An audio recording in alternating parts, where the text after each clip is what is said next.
오늘 말씀 같이 좀 볼까요? 제목 같이 한번 봅시다. 시작. 우리는 다른 사람을 섬김으로 하나님을 섬긴다. 마가복음 10장 42절에서 45절인데 한 절씩 좀 읽을까요? 제가 먼저 읽겠습니다. 예수께서 불러다가 이르시되 이방인의 집권자들이 그들을 임의로 주관하고 그 고관들이 그들에게 권세를 부리는 줄 너희가 알거니와 너희 중에는 그렇지 않으시니 너희 중에 누구든지 크고자 하는 자는 너희를 섬기는 자가 되고 너희 중에 누구든지 으뜸이 되고자 하는 자는 모든 사람의 종이 되어야 하리라. 인자가 온 것은 섬김을 받으려 함이 아니라 도리어 섬기려 하고 자기 목숨을 많은 사람의 대속물로 주려 함이니라. 아멘. 우리 오늘 저렇게 좀 분위기가 옆에 인사 좀 하고 시작합시다. 반갑습니다. 잘 오셨습니다. 이렇게. 네, 좋습니다. 애슐리 스미스라는 이 여자가 있는데 이 책도 썼어요. 기적을 믿나요라는 책을 썼는데 우리가 이제 목적이 이끌어가는 삶이 지금 많이 팔렸는데 원래도 책을 잘 써서 많이 팔렸지만 이 여자의 사건으로 목적이 이끌어가는 삶이 어마어마하게 팔려요. 전 세계적으로.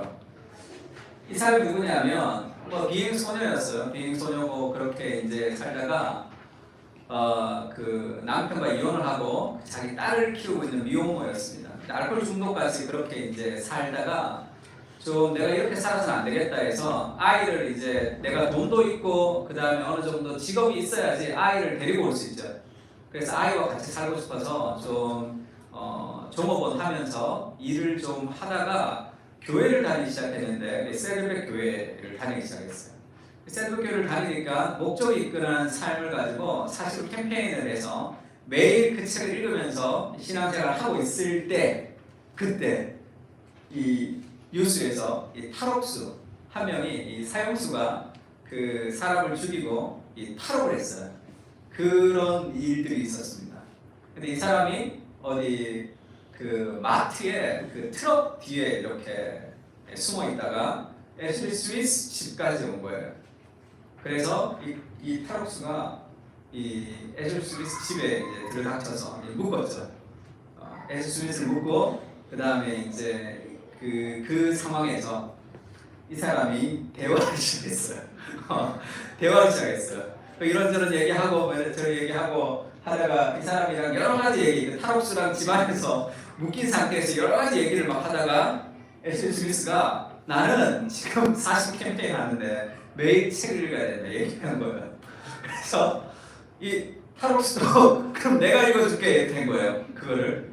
그래서 애슐리는 묶여있고 묶인 상태에서 그럼 내가 읽어줄게라고 읽었던 그날이 데이 33 우리가 지난주 읽었던 진실한 종의 행동 지침을 읽다가 은혜를 받는 거예요.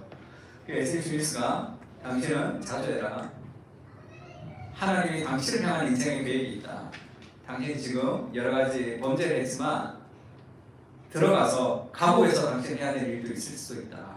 그래서 이 탈옥수가 자수를 하는 그런 일들이 생겨버렸어요. 자수할 때 애슐리 스미스가 나와서 그렇게 얘기합니다. 당신을 통해서 하나님이 하실 일이 있다 하니까 이 탈옥수가 아멘 하고 다시 감옥으로 들어가는 일이 있었어요. 그러니까 도대체 이 책이 무슨 책이냐? CNN에 이게 나온 거예요. 이 탈옥수를 회개시킨 책이 도대체 무엇이냐 하면서 이 프로페스 드림 라이프가 나오면서 어마어마하게 판매 부수가 늘었습니다. 영화도 나왔죠.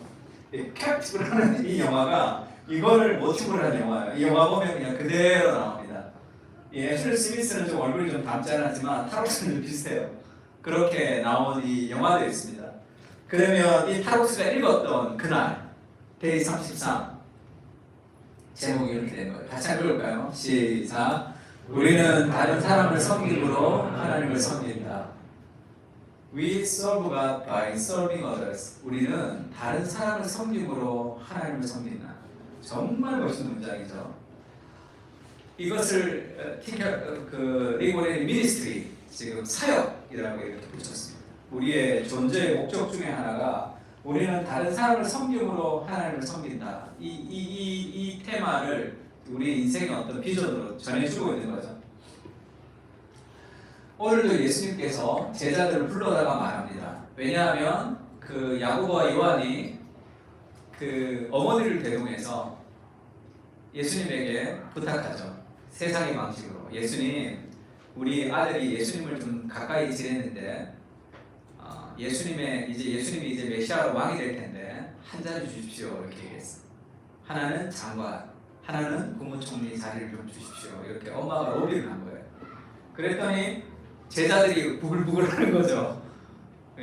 저게 엄마 데리고 와서 치맛바람 일으키고 엄마 없는 사람들이 서러워서 지금 이렇게 화를 내고 있는 상황에 예수님께서 그렇게 얘기하죠. 제자들을 불러서 이렇게 얘기합니다. 이방인의 집권자들은 그들을 임의로 주관하고 마음대로 주관한다는 거예요. 그 고관들이 그들에게 권세를 부리는 줄 너희가 알거니와. 왜 성공하려고 하죠? 돈을 왜 봅니까? 우리가 더 능력과 실력을 가지는 이유가 뭐죠? 더 편한 삶, 그리고 더 많은 사람들을 다스리는 삶, 더 많은 사람들에게 인기를 얻는 삶, 그것을 위해서 위로 올라가는 거죠. 그것이 세상 사람들의 인생 목적이지만 너희 중에는 그렇지 않을지니 너희 중에 크고자 하는 자는 너희를 섬기는 자가 되고, 너희는 이렇게 위로 올라가는 것이 인생의 목적이 아니라 아래로 내려가는 것이 인생의 목적이 되는 거예요. 너희 중에 누구든지 으뜸이 되고자 하는 자는 모든 사람의 종이 되어야 하리라. 그리고 인자가 온 것은 예수님 자기가 온 것도 섬김을 받으려 함이 아니라 섬기려 하고 자기 목숨을 많은 사람의 대속물로 주려 합니다. 이렇게 얘기했습니다. 그러니까 이 섬기는 삶, 삶의 방향이 위쪽으로 계속 올라가는 것이 아니라 아래로 내려가는 삶, 그것이 기독교의 어떤 복음의 핵심과 같은 건데, 그럼 어떻게 그럴 수 있느냐는 거예요. 그러니까 왜 사람들이 자꾸 위로 올라가려고 하는지 알아요? 내 마음에 만족이 없기 때문에 그렇습니다. 뭔가 결핍을 메우려고 살아가는 거예요. 그것이 문화적 내러티브가 우리에게 주는 거죠. 우리가 진아영 교수님 책, 우리 그 엄마들 이제 이거 읽고 있는데, 세상에서 가장 쉬운 본질 육아라고, 이분이 두 가지를 얘기해요. 엄마들 너무 힘들어하는데 힘들어할 필요 없다. 두 가지를 굉장히 중요하게 생각하는데, 첫 번째는 무조건적 사랑입니다. 아이가 존재 그 자체로 사랑받는 그런 무조건적인 사랑을 충분히 누리는 아이들은 특징이 있는데 성공한다는 거예요. 쉽게 얘기하면 잘 산다는 거예요. 왜 잘 사느냐 하면, 무조건적 존재 자체로 사랑을 받는 사람은 세상을 향한 기여를 한다. 그런 아이들은 어디를 가면, 어디 단체를 가거나 어디를 가면 여기서 내가 뭘 할까 이렇게 생각한다. 뭐를 애드하고 싶어 하는 거예요. 여기서 내가 좀 뭘 해야 되지? 내가 좀 뭘 섬겨야 되지? 그렇게 생각하는 거예요. 왜 그러냐면 내 안에 결핍이 가득 찬 사람들은 무언가를 얻으려고 합니다. 사람과의 관계에서도 뭔가를 얻으려고 해요. 그러면 더 높은 사람, 더 좋은 사람, 더 화려한 사람 쪽으로 우리가 가고, 내가 무언가 손해되는 쪽으로는 가지 않습니다. 근데 내 안에 내가 존재 자체로 정말 사랑받는다는 그것이 충만한 사람들은 그것을 뭔가 채우려고 하죠. 그걸 기여하는 거죠. 인생의 의미는 내 삶의 어떤 기여를 통해서 생기는 거예요. 나의 만족을 누릴 때 인생의 의미가 생기는 것이 아니라, 우리가 돈과 시간과 에너지를 하나님과 사람들을 위해서 사용할 때 그때 우리의 삶의 진정한 그 얼라이먼트가 이루어질 수 있습니다. 그래서 하나님의 사랑과 기여죠. 순서가 중요해요. 이 충만한 사랑이 없으면 기여할 수 없습니다. 예전에 그 얘기 한번 했죠. 우리 예전 교회에 있을 때 그 1부 예배, 2부 예배가 있으면 1부 예배 때 드리고 이제 권사님들이 이제 식사를 준비했어요. 식사 준비하고 2부 예배 마치면 교회에서 식사했는데, 그래서 2부 예배 때 이렇게 국 냄새가 막 올라와. 그럼 그때 별로 제가 신앙이 없었기 때문에 오늘 뭐 먹을까 이렇게, 오늘 고기국이구나 이렇게 얘기했는데, 어느 날 광고 시간에 권사님이 문을 열고 들어오셨습니다. 이씨 나만 일하고 이렇게 얘기하고, 왜 젊은 것들이 일을 안 하는 말이야. 뭐 얼마나 힘드셔서 그랬을까 마음도 이해가 되지만, 삶에 있어서 우리의 모든 기여라는 것은 하나님의 은혜와 사랑의 충만함이 흘러넘치는 삶의 기여예요. 그냥 기여를 통해서 내가 뭔가를 얻으려고 하는 것이 아니에요. 그래서 제가 어제 토요일날 교자씨 쓰고 있는 것 중에 하나를, 하나님의 말씀과 성품을 분리하지 마라 라는 이런 메시지를 하나 썼습니다. 하나님의 말씀과 하나님의 성품이 있죠. 하나님이 나를 사랑하시는 하나님의 그 사랑의 성품을 기억하면 하나님의 말씀이 좀 어려워도 순종할 수 있습니다. 근데 말씀과 성품이 분리되면 그 말씀이 이해되지 않으면 자기 안에서 해석하죠. 이런 하나님으로 믿고 싶지 않아. 이런 식의 사고가 되는 거죠. 그래서 모든 하나님의 말씀과 하나님의 성품이 분리되지 않고 가야지 하나님을 오해하지 않을 수 있습니다. 근데 하나님의 말씀과 성품이 자꾸 분리되면 하나님의 사랑이 없는 율법만 남는 거죠. 그러면 그 율법을 지킴으로 내가 복을 받는다.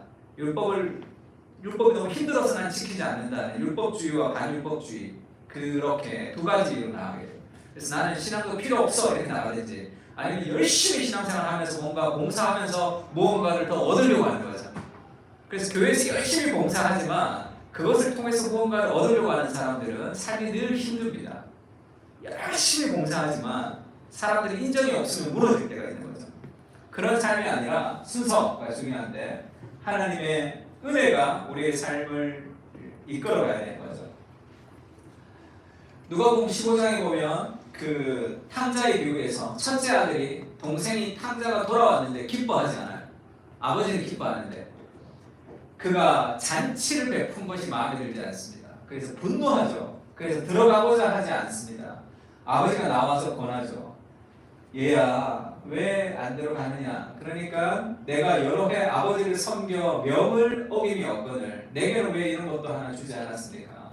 하나님의 말씀을 열심히 섬겼는데 왜 나한테는 그런 것을 주지 않습니까? 라는 그런 시기, 그런 원망, 이것은 하나님의 성품에 대한 오해죠. 하나님의 말씀을 지켜서 그것을 수행해서 순종을 통해서 무언가를 더 큰 복을 얻으려고 하는 그런 기복, 그것은 종교죠. 복음은 이미 우리에게 모든 것을 다 주십니다. 그리스도의 목숨을 너에게 주면서 네가 무슨 짓을 해도 나는 끝없는 사랑으로 너를 사랑할 것이다 라는 그 복음을 주고 시작하는 거예요. 그 삶의 안정감, 그것을 가지고 그 삶의 충분한 안정감이 흘러넘쳐서 다른 사람을 섬기고 세울 수 있습니다. 그래서 하나님의 은혜가 우리를 섬기게 하는 거예요. 에베소서 2장 10절은 이런 말씀인데 같이 한번 읽어볼까요? 시작! 우리는 그가 거짓말하라 그리스도 예수 안에서 선한 일을 위하여 주심을 받은 자니 이 일은 하나님이 전에 예비하사 우리로 그 앞에서 행하게 하려 하시니라. 우리는 그가 만드신 바라. 나를 하나님이 만드셨죠. 이거를 영어 성경에는 마스터피스 이렇게 번역한 영어 성경도 있습니다. 하나님의 걸작품으로 하나님이 우리를 만들었다. 왜요? 그리스도 예수 안에서 선한 일을 위하여 지음을 받았다. 이 일은 하나님이 전에 예비하사 우리로 그 가운데 행하게 하려 하시리라. 하나님과의 관계성이 이루어지면 우리가 무언가 일을 하게 됩니다. 사랑은 움직이는 거예요. 누군가를 사랑하는데 아무것도 하지 않을 수 있나? 저 사람이 나를 좋아하는지 안 좋아하는지 알려면 어떻게 하면 알 수 있다 그래요? 시간과 돈과 에너지를 사용하는지 안 하는지를 보면 알 수 있어요. 사랑하는데 어떻게 아무도 안 할 수 있어요. 전화를 하든지 뭘 하든지 하잖아. 어제 우리 창민이가 일산에서 인천에서 양재까지 왔다가 지연이 데리고 갔다가 그런 전설 같은 얘기를 제가 처음 들었는데 사랑하면 갔다 오는 거죠. 결혼하고도 그렇게 될지는 모르겠지만 하여튼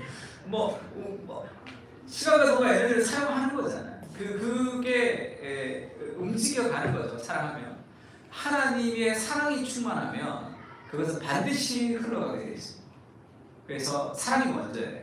그리고 나서 하나님의 은혜를 누리면 일하게 됩니다. 그래서 제가 교회에 오는 사람들한테 늘 하는 얘기가 있죠. 뭘 하려고 하지 말고 하나님의 사랑을 좀 누려라. 하나님의 은혜를 좀 누리고 그것을 하나님의 말씀 안에서 또 교회 안에서 좀 누리는 거죠. 그러면 자연스럽게 내가 뭔가를 하고 싶어지는 이때가 있다면 그 은혜가 차면 일하게 됩니다. 그래서 리 보렌이 그렇게 얘기하죠. 우리는 여기에 왜 존재하는가? 왜 여기 있는가? 이 땅에 왜 태어났는가? 이렇게 얘기하죠. 그러면서 우리는 뭐 하는가? What are you doing with what you've been given? 우리에게 주어진 것으로 우리는 무엇을 할 것인가 이게 인생에서 제일 중요한 것이다. 왜 이 땅에 있느냐는 거지. 지금 우리가 구원을 받아서 천국 가면 되잖아요. 천국 안 가고 이 땅에 있는 이유가 뭐냐는 거죠. 나의 삶을 즐기기 위해서가 아니라 선한 일이 있다. 내가 하나님께서 주시는 선한 일이 있어. 그것을 위해서 하나님이 나에게 뭔가를 주셨다는 거예요. 나에게 주신 것으로 내가 무엇을 할 것인가. 남 따라서 뭘 하지 않아도 돼요. 나를 찾으면 돼요. 그래서 두 가지, 하나님 사랑과 이웃 사랑이 The Great Commitment, 위대한 계명이죠. 우리가 하나님을 사랑하고 이웃을 사랑해. 하나님의 사랑을 받고 이웃의 사랑을 받는 거죠. 그 하나님의 사랑과 이웃 사랑은 모든 것을 다 이룹니다. 그래서 리본의 책에서 목적이 5가지다라는 것은 제가 동의하지 않는다 그랬어요. 이 5가지 목적을 하나를 이루는 것은 그것은 그렇게 정확하지는 않습니다.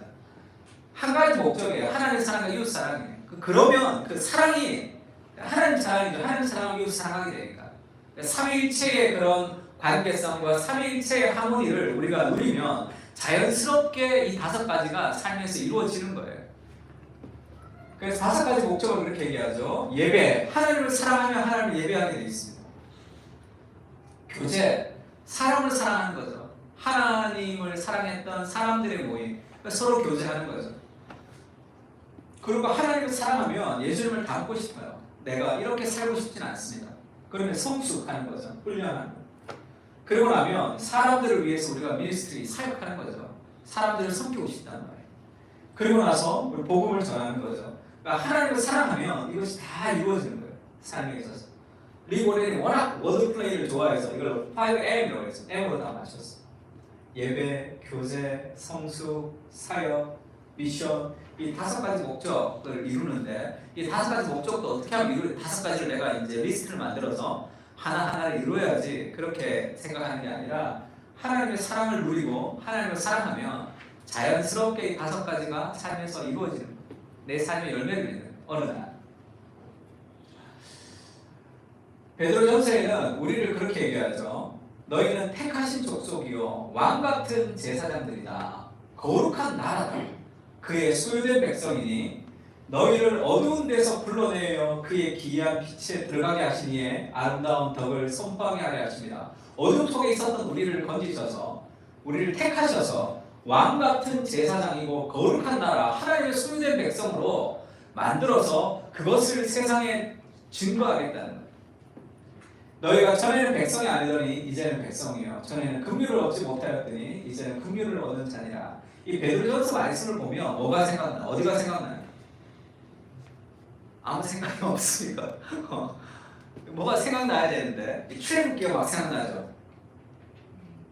아무도 생각이 안 나는 것 같은데 출애굽기가 생각나야 돼. 다시 출애굽기가 생각나죠. 네, 이렇게 생각나야 돼. 출애굽기가 이 예수님 그 하나님이 출애굽을 했어요. 바로로부터 불렀습니다. 그리고 나서 첫 번째 명령을 이렇게 하시는 거예요. 내가 애굽 사람에게 어떻게 행하였음과 내가 어떻게 독수리 날개로 너희를 업어 내게로 인도하였음을 너희가 보았느니라. 10가지 재앙을 통해서 출애굽을 했던 것을 너희가 보았다. 그러면서 그렇게 얘기하죠. 세계가 다 내게 속하였으니 온 세계가 다 하나님 것이다. 이렇게 얘기합니다. 너희는 내 말을 잘 듣고 내 언약을 지키면 너희는 모든 민족 중에 내 소유가 되겠고 모든 민족 중에서 하나님이 먼저 선택한 소유가 되겠고 이 소유라는 단어를 히브리어를 그대로 직역하면 보배라는 뜻이에요. 너희는 모든 민족 중에 나의 보석이 될 것이다. 이렇게. 너희가 내게 대하여 제사장 나라가 되며 거룩한 백성이 되리라. 지금 여기서 나오는 거죠. 베드로가 지금 이 출애굽기 말씀을 인용해서 다시 얘기하는 겁니다. 제사장 나라가 뭐예요? 제사장은 하나님과 세상을 연결하는 거죠. 너희가 제사장 나라로 우리가 부르고 왕같은 제사장으로 부름을 받았다는 거예요. 그래서 너희를 통해서 세상 가운데 하나님의 복이 흐르게 될 것이다. 그래서 그 통로로 하나님 우리를 부르신 거예요. 우리를 구원한 목적은 가만히 잘 먹고 잘 사는 것이 아니라 하나님의 무엇을 우리가 흘려보내는 거예요. 그래서 흘려보내잖아요. 그러면 쏟아부어 주십니다. 그거를 계속 흘려보내면 아주 신선하고 충만한 인생에서 가장 행복하게 삶의 그런 재미와 은혜를 느낄 수 있습니다.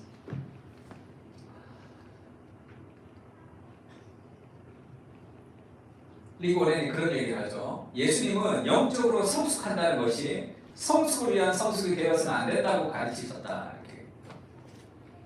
영적으로 성숙해지고 싶어서 성숙하는 것, 그런 성숙은 참된 성숙이 아닙니다. 바리새인같이 되는 거죠. 성숙이란 바로 사역이다 이렇게 얘기했어요. 왜 예수님을 닮아가죠? 왜 우리가 하나님의 은혜를 주시죠? 그것은 섬기기 위해서. 내게 하나님이 주신 모든 것은 섬기기 위해서. 성숙해서 뭐 할 거야? 그렇게 해서 나 성숙해. 뭐 어떻게 어쩌라고 성숙해서. 그 성숙하면 뭐예요? 그걸 통해서 일하는 거예요. 내가 공부를 잘해요. 그럼 뭐 할 거예요? 그걸 통해서 사람들을 알려주는 거예요. 그것을 통해서 내가 사람들을 섬기는 거예요. 내게 있는 모든 것들은 다 사역을 위한 거죠. 우리는 베풀기 위해 성장합니다. 우리의 성장은 베풀기 위한 성장이에요. 계속 배우는 것만으로는 충분하지 않아요. 섬김 없는 연구는 영적인 침체로 이끌 뿐이다. 너무 중요한 말이죠. 왜 삶에 있어서 익사이팅하지 않은 줄 아십니까? 일을 하지 않았어요.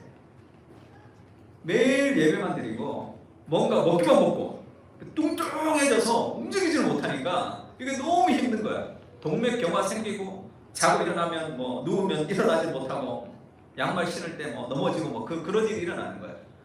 운동을 해야지 삶이 건강해지잖아요. 그러니까 신앙생활이 건조해요. 몸이 건조해요. 신앙생활이 뭐 이렇게 그렇게 익사이팅하지 않아요. 그러면 대부분 또 부흥회 가요.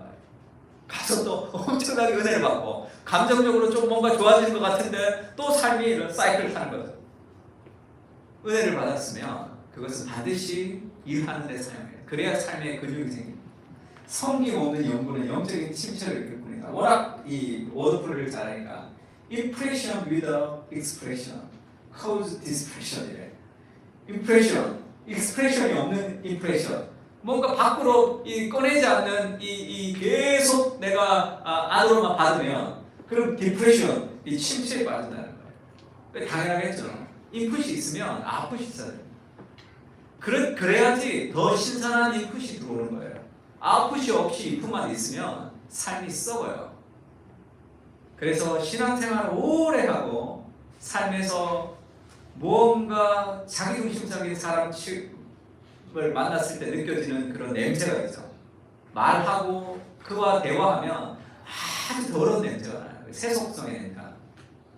은혜가 썩어버린 거예요. 유통기한이 지난 은혜예요. 아주 희한해져요. 뭔가 은혜인 것 같은데 이상하게 본인도 잘 몰라요. 그게 뭔가 하나님을 빙자한 자기중심성이 막 희한하게 섞여있기 때문에 그렇습니다. 지금 이게 사진이 잘 안 보이죠? 우리가 지금 램프를 좀 바꿔야 될 때가 왔는데 지금 이게 갈릴리 호수예요. 갈릴리 호수. 그 다음에 이게 사해입니다. 갈릴리 호수와 사해의 차이는 뭐예요? 사해는 물고기가 살잖아요. 염도가 높죠. 왜 그러냐면 갇혀있기 때문에 그렇습니다. 흐르지가 않으니까. 계속 밖으로 흐르지가 않으니까 아주 짜지죠. 갈릴리 호수에는 베드로가 저기도 잡죠. 여기에 메기가 많다는 얘기가 있어요. 메기. 근데 이스라엘 사람들은 메기를 안 먹는답니다. 그래서 한국 사람들이 가서 다 먹는다는 그런 얘기를 내가 들었는데 흐르는 거죠. 흘러야지 생명이 살아나는 거잖아요. 삶에서 흐르지 않는 삶만큼 이렇게 그러면 아주 짜지죠. 그럼 죽은 바다가 돼요. 모든 아테네 사람, 아테네예요. 거기서 나그네 된 외국인들이 가장 새로운 것을 말하고 듣는 것 외에는 달리 시간을 쓰지 않으리더라. 이 아테네 철학자들에게 바울이 전도하러 갔습니다. 이 아테네 사람들은 이 철학을 굉장히 중요하게 생각했어요. 그래서 몸보다 생각이 중요하다고 생각하는 거죠. 그러니까 이 사람들이 하는 일이라고는 삶에 의미가 없잖아요. 그래서 달리 새로운 것 외에는 시간을 쓰지 않는 거죠. 새로운 것, 더 재밌는 것. 왜냐하면 삶이 무미건조하거든요. 삶이 익사이팅하지 않잖아요. 뭔가 사람을 섬기고 일하고 뭔가 흘러야지 삶에 활력이 생기는 거죠. 운동하지 않고 계속 먹는데 이게 무슨 맛이 있겠어? 그 먹는 것도 한두 번이지. 그러니까 조금 더 자극적인 거, 조금 더 맛있는 거, 그것만 찾아 살아가는 거죠. 몸은 굉장히 중요합니다. 몸은 굉장히 중요해요. 우리의 성 정체성을 결정하는 것도 뭐예요? 나는 몸은 남자인데 정신은 여자다. 그러면 요즘 사람들은 자기를 여자라고 생각해요. 그게 이원론이죠. 몸과 정신이 다를 때 정신이 더 위에 있다라고 생각합니다. 왜 그렇죠? 그것은 문화적인 내러티브가 우리에 영향을 미치는 거예요. 삶에 있어서. 몸은 굉장히 소중하죠. 몸이라는 것은 하나님이 주신 하나님의 형상 중에 하나. 그래서 모든 신앙생활은 몸으로 끝나는 거예요. 너희 몸을 하나님 앞에 거룩한 산제물로 드리라. 너희 정신을 들여가지고는 어떤 일도 일어나지 않습니다. 너의 마음만 들여가지고는 어떤 일도 일어나지 않아요. 가난한 사람이 헐벗고 금지르는데 덥게 하라, 배부르게 하라, 그렇게 이야기한다고 뭐가 달라지겠느냐? 그것이 경건이 아니다. 이렇게 얘기한 야고보서에. 행함이 없는 믿음은 죽은 것이다. 영혼이 없는 몸이 죽은 것처럼 행동하지 않는 믿음은 죽은 것이다. 이렇게 얘기합니다. 근데 왜 이것이 힘드냐면 오늘날의 문화적 내러티브죠. 미국에서 가장 미국이 시작할 때 문화적 내러티브는 신 중심이었어요. 신, 하나님이 아니라 신, 종교 중심이었죠. 메이플라이어가 미국에 도착하면서 청교도들이 세운 나라가 이제 신 중심입니다. 지금도 미국의 그 달러에는 하나님에 대해서 글자가 쓰여져 있기도 하죠. 신 중심, 종교 중심인 그런 그 공동체였어요. 이게 좋은 면도 있고 나쁜 면도 있죠. 나쁜 면은 허클베리 핀이나 톰 소의 모험 같은 거 보면 교회가 어떻게 묘사돼요. 톰 소의 교회 갔다가 막 지루해서 죽으려고 그러고 막 그러죠.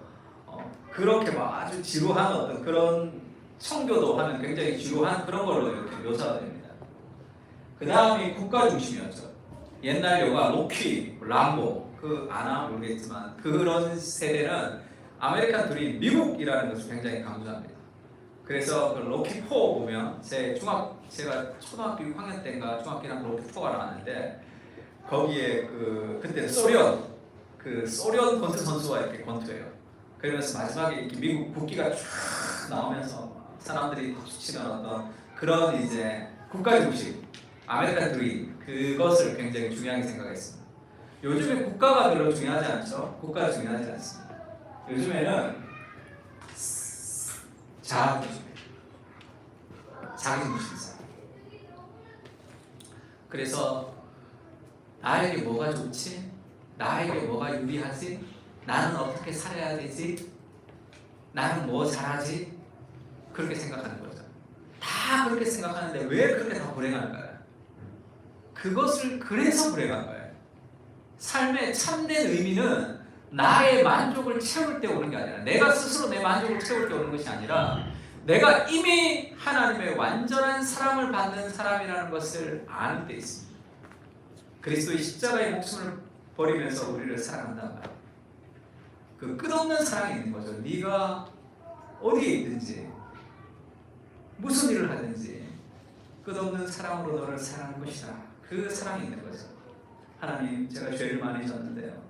그 죄를 압도하는 하나님의 사랑이 있습니다. 그렇게 우리가 죄를 이기는 거예요. 그 끝없는 하나님의 용서와 사랑으로. 그것이 우리를 잘 생각해봐요. 나는 형편없어요. 그 형편없는 나를 내가 개선을 시켜야지 하나님이 나를 받아주는 것이 아니라 형편없는 있는 모습 그대로를 완전히 사랑하시는 사랑이 있다는 삶의 자유. 나 완전히 형편없지만 나를 완전히 사랑하시는 그 완전한 사랑이 내 안에 있다는 거죠.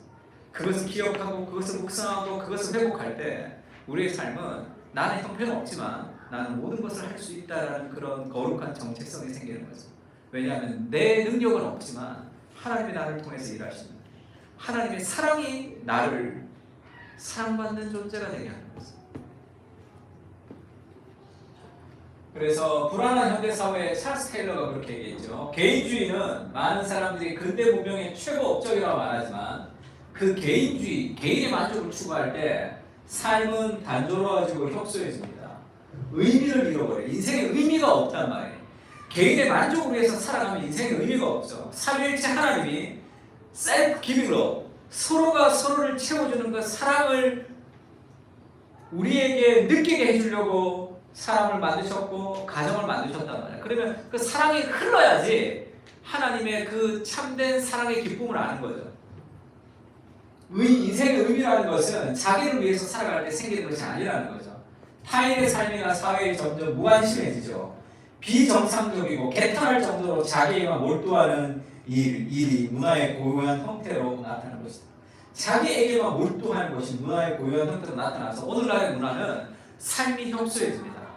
이태원 사건이 터진 그 다음날 뉴스를 봤는데 홍대인데 이 분향소가 있고 이렇게 코너를 도니까 이 나이트클럽에 사람들이 막 줄을 서서 그렇게 놀고 있더라고. 뭐 놀 수는 있다고 생각해요. 놀 수 있다고 생각합니다. 근데 오늘날에 뭐라 그럴까요? 공감 능력이 사라져버린 시대가 되어가지 않느냐 그런 생각이 좀 듭니다. 왜 내 만족이 더 중요하죠? 내 기분이 더 중요하죠. 그러니까 그것을 노골적으로 나타내는 것이 이것이 인터넷 문화죠. 그것을 예의라는 것이 사라진 그것을 막 함부로 노골적으로 막 드러내는 그런 문화가 지금 오늘날의 우리 문화가 된 거죠. 대화를 잃어버린 사람들의 쉘리 터클이 SNS를 통해서는 결국 공감 능력이 점점 상실해지는 시대가 될 것이다 이렇게 얘기했습니다. 그러면 더 의미를 잃어버리게 되죠. 더 건강한 삶의 의미를 잃어버리게 됩니다. 그래서 현실에 가장 두드러진 문화적 특징은 초월에 대한 채워지지 않는 열망이죠. 내가 이 땅의 것으로 뭐를 채우려고 하지만 인간은 이 세상보다 더 큰 존재예요. 인간은 피조 세계보다 더 큰 존재라고. 하나님의 형상으로 만들어졌기 때문에 이 땅의 무엇으로 나를 아무리 채워도 허전하단 말이에요. 제가 김영민 교수가 쓴 그 인생의 허무에 대하여라는 책이 나와가지고 제목도 좋고 김영민 교수가 글을 잘 쓰기 때문에 제가 책을 이제 구입해서 지금 보고 있어요. 근데 그렇게 얘기하더라고요. 인생의 허무를 느끼지 않으려면 인생의 의미 자체를 없애버려야 된다 이렇게 얘기하더라고요. 인생의 의미가 있고 목표가 있으니까 이게 허무해지는 거예요. 자꾸 도달하지 못하니까 인생의 의미 자체를 없애버려야 된다는 말이에요. 좋은 말이죠. 좋은 말이지만 아무리 내가 없애려고 해도 인생의 의미는 내 안에 찾는다는 말이에요. 인간이 없애가지고 그냥 하루하루 그냥 멍하게 살아가는 삶이 우리 인생에 만족을 주지 않기 때문에 아무리 없애려고 해도 없애지지 않습니다. 그것은 스토아 학파의 철학을 그냥 그대로 받았을 뿐이에요. 너무 사랑하면 누군가에게 애착, 사랑을 하면 상처를 받을 때도 있고 상처를 줄 때도 있으니까 그런 일을 겪지 않으려면 사랑 자체를 하지 않아야 된다는 그런 고통을 거부하는 삶의 철학적 문화가 들어온 거죠. 그런다고 사랑을 안 하고 살아갈 수 있습니까? 무념무상으로 살아갈 수 있냐고. 그러면 그게 행복할까요? 인간은 그렇게 지어진 존재가 아니란 말이에요. 관계적 존재로 지어졌기 때문에 그렇게 아무리 노력해도 아무리 누구에게도 사랑을 주지 않으려고 해도 그게 되지 않는단 말이에요. 그래서 초월에 대한 하나님을 경험하지 못하는 삶의 어떤 이 불안함, 그것이 우리의 삶의 자기중심성을 가져오는 거죠. 신앙도 마찬가지입니다. 이것이 교회 안에도 침투해 있어. 교회 안에서도 자기중심적으로 신앙생활하는 거예요. 그래서 삶의 디프레션이 계속되는 거예요. 재미가 없잖아. 뭐가 움직여야지 활력이 될 거 아니에요. 인생에서 하나님이 주신 모든 것들을 내가 흘려야 돼요. 그러면 삶이 신선해집니다.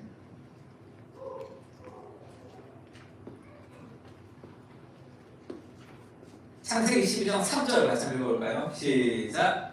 너를 축복하는 자에게는 내가 복을 내리고 너를 저주하는 자에게는 내가 저주하리니 자기 모든 족속이 너로 말미암아 복을 얻을 것이라 하시니라. 하나님이 아브라함을 선택하셔서 너를 축복하는 자를 내가 복을 내리고 너를 저주하는 자에게 내가 저주하리니 땅의 모든 족속이 너로 말미암아 복을 얻을 것이다. 근데 가만히 있으면 어떡해? 제가 좋아하는 그림인데 이게 원래는 이렇게 밝게 이렇게 in you 여기만 이렇게 하얗게 돼 있어요. 땅의 모든 족속이 너를 통해서 복을 받게 될 것이다. 그럼 하나님 우리에게 하늘에 속한 모든 신령한 복을 우리에게 주십니다. 후히 주라. 그러면 내가 너에게 누르고 흔들어 넘치도록 안겨줄 것이다. 그 흘려와야 돼. 그래서 하나님이 우리에게 주신 모든 것이 작은 것이라도 있으면 그것을 흘려보내야 돼. 그러면 이것이 점점 커져요. 그러면 나는 내가 실력이 있거나 내가 능력이 있거나 거기에 집중하지 않을 필요가 있어요. 나는 그냥 통로일 뿐이에요. 그냥 흘려보내주면 돼요. 하나님이 주신 것을 그냥 흘려보내주면 돼요.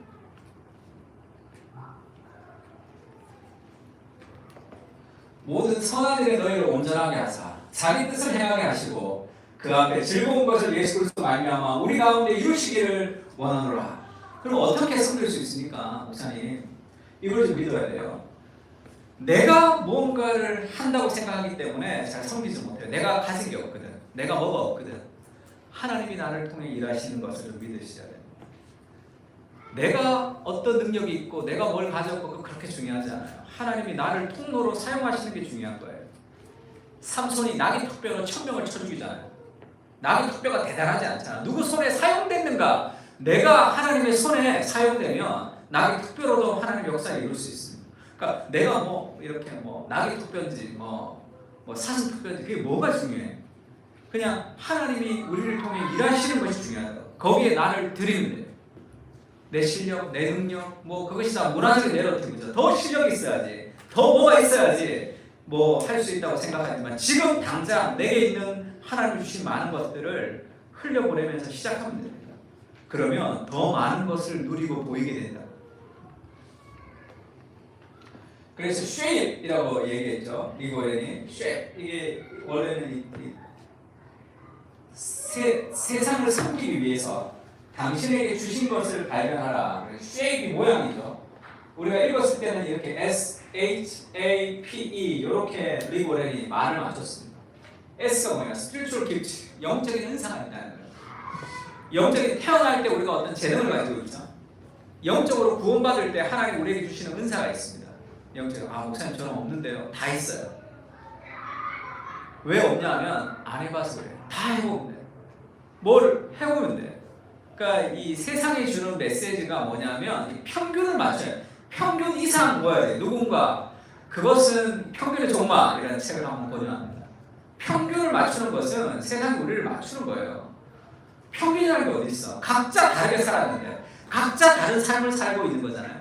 자기 목소리를 가지고 자기 인생을 하나님 주신 그 자신을 찾는 거예요. 그냥 각자 다 다른 거예요. 그 다른 삶의 다른 것을 가지고 하나님 앞에 사용되면 되는 거예요. 그래서 스피리추얼 기프트, 하나님 내게 주신 영적인 은사가 있습니다. 누구보다 더 잘하고 뭘 더 하고 필요 없어요. 그냥 하면 돼요. 있는지 없는지 어떻게 할까? 해봐야 돼. 다. 내가 하고 싶은 것들 다 해보면 됩니다. 그러면 그것은 잘하기도 하죠. H가 뭐야? heart, 내 마음이 가는 게 있어요. 내 마음이 가는 슬픔, 아픔, 내 마음이 가는 게 있단 말이에요. 그걸 내 마음이 가는 것은 하나님 우리를 부르시는 부르심, 하트비트가 하나님이 우리를 두드리는 부르심이다 이렇게 얘기했습니다. 이것이 인간의 죄된 욕망과 헷갈릴 수도 있겠지만 그것과 상관없이 하나님이 나를 부르시는 그런 마음의 욕망이 있어요. 은혜를 받으면 욕망이 바뀝니다. 욕구가 바뀌어요. 원함이 바뀐다고 사실. 하나님 우리를 이끌어가시는 삶의 방식이 있습니다. 내 심장이 뛰는 것을 통해서 하나님 일하시죠. 그 다음에 A는 뭐예요? abilities, 나의 재능입니다. 내가 가지고 있는 태어날 때 가지고 있었던 것, 그것을 하나님이 사용하신 거예요. 내 어디로 무엇을 사용하실지를 보여주는 거예요. 이 재능을 하나님 사용하시죠. P는 뭡니까? personality, 성격도 사용하시죠. 덤벙덤벙거리는 사람들이 있죠. 그걸 막 차분하게 할 필요가 없어요. 덤벙거리는 것을 통해서 하나님 앞에 잘 할 수 있습니다. 차분한 사람들은 뭔가 시도를 또 못한단 말이에요.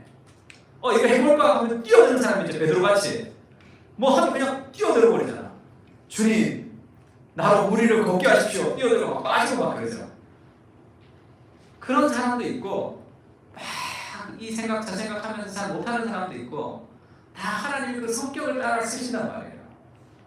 제가 아는 약국에서 약사님은 자기는 약국이 맞지 않대. 체질적으로 자기는 붓 갖고 약을 팔아야 돼요, 밖에서. 그럼 약국에 앉아서 사람을 기다리면 안 되죠. 나가야 돼. 제약회사 몇 팔원이 되든지 뭘 해야 돼요.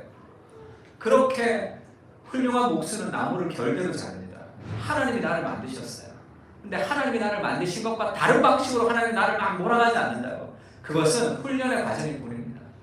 내가 잘 생각해 보세요. 하나님이 영적인 은사를 주셨고 내 마음에 뛰는, 내 가슴 뛰는 일을 내 성질대로 하나님의 능력껏 하는 거예요. 얼마나 재밌습니까? 그거 얼마나 재밌어요. 이는 experience, 나의 경험입니다. 경험. 이건 너무 중요한데 우리의 다양한 경험들이 있겠죠. 죄를 지었던 경험, 우리 좌절했던 경험, 성공했던 경험, 성공했다가 망했던 경험, 아니면 어린 시절에 수치스러웠던 어떤 과거의 상처, 수많은 우리 인생의 경험들이 있습니다. 그 경험들을 하나님이 사용하시는 거죠. 우리 제목 한번 읽어볼까요? 시작. 하나님은 우리의 상처를 남겨하지 않습니다. 그게 하나님이죠. 하나님은 아빈의 악까지도 하나님의 선을 위해서 사용하시는 것이죠. 하나님은 우리의 상처를 낭비하지 않습니다. 내가 넘어진 거, 내가 실패한 거, 나의 과거에 어마어마한 많은 상처를 경험했던 그 모든 경험을 하나님이 회복시키셔서 우리를 그것을 위해서 사용하시는 거죠. 그래서 이 해리 나운이 쓴 책 중에 The Wounded Healer라는 책이 있어요. 상처 입은 치유자, 예수님이죠. 예수님이 상처를 입은 치유자로 이 땅에 오셔서 그래서 상처 입은 사람들을 위로할 수 있는 거죠. 우리도 동일합니다. 내가 겪었던 수많은 과거의 상처와 아픔은 그것은 하나님이 사용하시는 삶의 도구가 된다. 얼마나 멋있어요. 우리의 죄까지도 하나님은 아름답게 변화시키셔서 죄인들을 회복시키는 하나님의 도구로 우리를 사용하시는 거죠. 그래서 우리는 절대로 실패하지 않습니다. 우리 인생은 망하지 않아요. 지금 넘어지고 지금 쓰러지고 여러 가지 삶의 어떤 죄의 한가운데 있을 수도 있지만 그것은 반드시 회복이 될 것이고 그것을 통해서 하나님의 역사가 이루어질 거예요. 모든 우리나라의 가정사역하는 사람들의 가정 중에 깨어지지 않는 가정이 있습니다. 다 깨진 가정 주시면 건강한 교회를 꿈꾸는 사람들 중에 건강하지 못한 교회 출신들이 많죠. 맨날 교회 가면 장로님, 목사님 멱살 잡고 싸우는 걸 보면서 그 삶의 그 아픔이 그의 삶의 건강한 교회에 대한 비전들을 만들어 갈 수도 있다. 이것이 하나님이 우리를 사용하시는 삶의 방식입니다.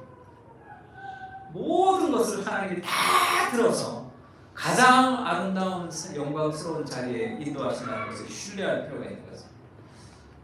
그래서 고린도후서 1장 4절에서 5절인데 이런 구절들은 좀 외워가지고 계속 기도하면 좋을 것 같아요. 한번 읽어볼까요? 우리의 시작.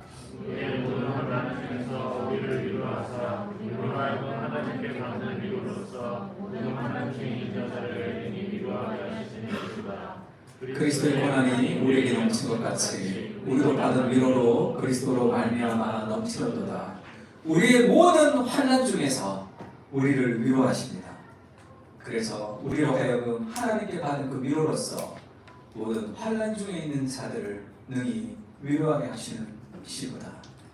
그래서 아픔은 사명이에요. 상처는 하나님의 도구로 사용됩니다.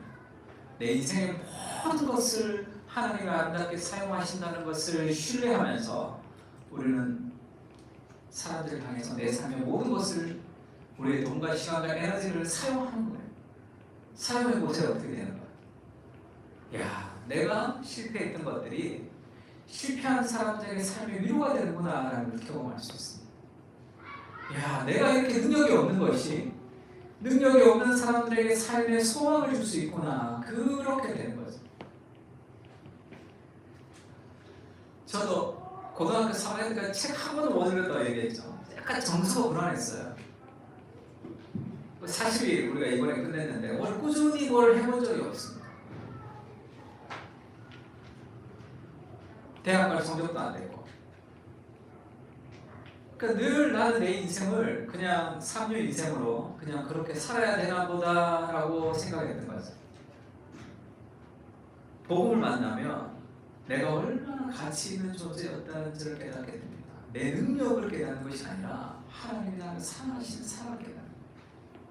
그 완전한 사랑이 우리를 일하게 합니다. 뭔가를 하게 합니다. 비교하고 뭘 하고, 그러니까 우리가 연약할수록 하나님께서 더 아름답게 사용할 수 있는 도구가 되는 거죠. 하나님을 의지할 수 있으니까.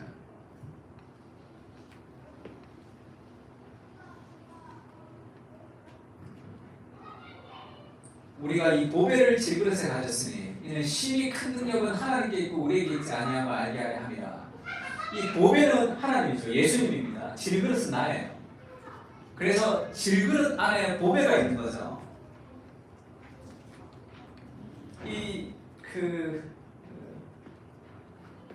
어떤 분이 이렇게 썼어요. Beautifully broken 이렇게 썼습니다. 이 굉장히 재미있죠. 왜 beautifully broken이죠? 왜 아름답게 깨진 거죠? 왜 아름답게 다 상처난 거죠? 내가 질그릇이에요. 형편없어요, 내 삶이. 근데 내 안에 보배 대신 그리스도가 있단 말이에요. 그 보배 대신 그리스도가 어떻게 비치죠? 내 삶에 깨어진 균열균열마다 그리스도가 비친단 말이에요. 이야, 저렇게 형편없는 인생을 하나님이 이렇게 일하시는 그 하나님의 위대하심을 사람들이 보는 거죠. 그러니까 내가 얼마나 능력이 있는지, 내가 얼마나 실력이 있는지 거기에 아름다운 거기에 몰두하며 살아가는 것이 아니라 내 안에 누가 있는지가 중요하죠. 그것이 내가 못나고 내가 깨지고 내가 형편없고 하는 그 수많은 균열된 내 삶에 깨어진 질그릇 조각조각마다 그리스도의 빛이 비칩니다. 상처가 많을수록, 실패가 많을수록, 좌절이 많을수록, 아무것도 가진 것이 없을수록 그리스도의 그 찬란한 빛이 이렇게 비치는 거거든요. 얼마나 멋있는 표현이에요. Beautifully broken이에요. 사람들은 자기의 브로큰을 감추려고 노력합니다. 뭔가 대단한 사람인 것처럼 내가 형편없는 존재라는 것을 드러내도 우리가 무너지지 않는 이유는 뭐죠? 나의 형편없는 그 구멍구멍대로 그리스도의 찬란한 빛이 비친다는 거예요.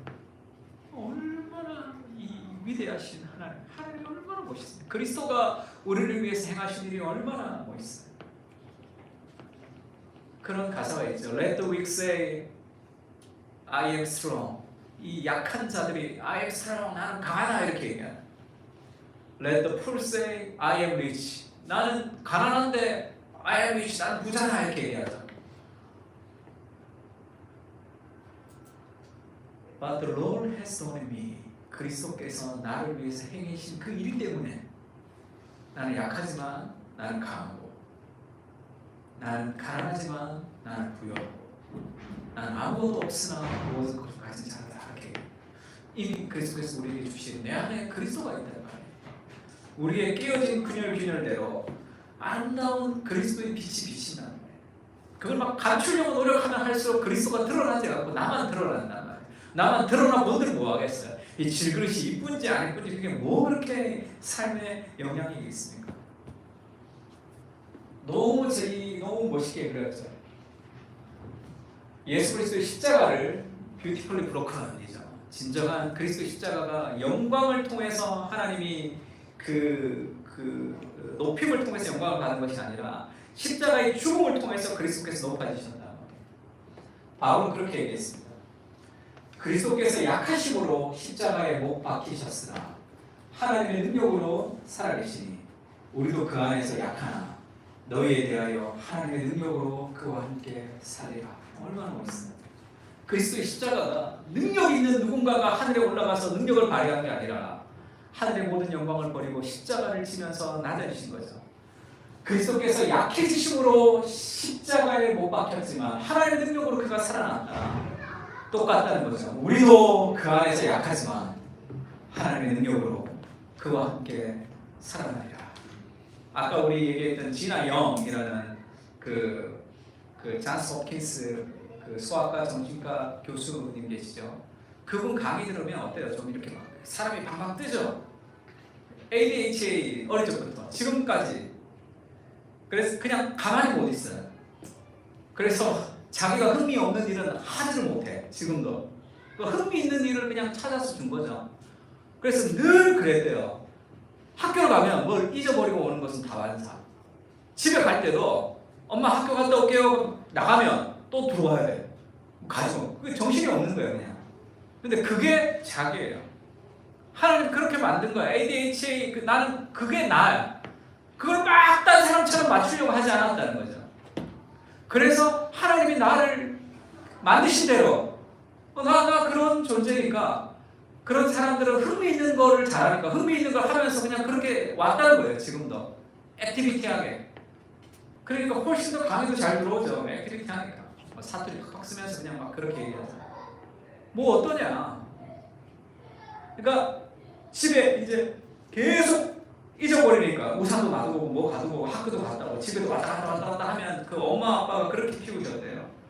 그래 우리 애가 한 번만에 가면 우리 딸 아니지 늘 두 번 세 번 와야 되는 거예요. 뭐 어때 그게. 하나님 그렇게 만드신 거예요. 그거를 누구의 평균에 맞출 필요가 뭐 있어. 누구처럼 될 필요가 뭐 있습니까. 하나님이 나를 지으신 대로 하나님 나를 사용하신 됩니다. 그러면 그렇게 살아가는 거예요. 우리는 세상에 너무 많은 메시지들을 들으면서 위축되며 살았을지 모릅니다. 내게 주신 아무 것들, 모든 것들을 다 사용했습니다. 시간과 돈과 에너지를 사람들을 섬김으로 사용합니다.